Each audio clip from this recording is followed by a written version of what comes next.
Dapat pula Jok Express RM56 man. Berapa kilo?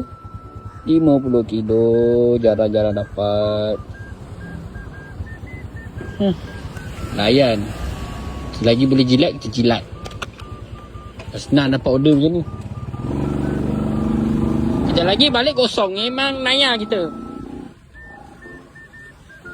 Weh, jarang weh aku dapat order express yang bayar besar ni. Paling besar aku pernah dapat pun 20 lebih.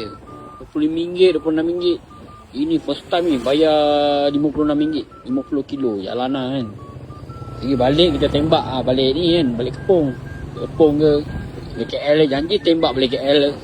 Baik-baik ke tu.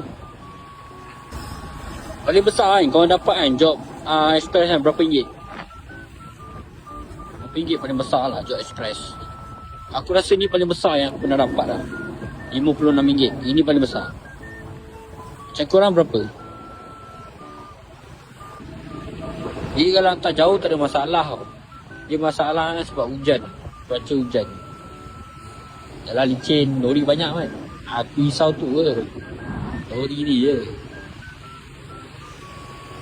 Apa pun kita nak hampir sampai.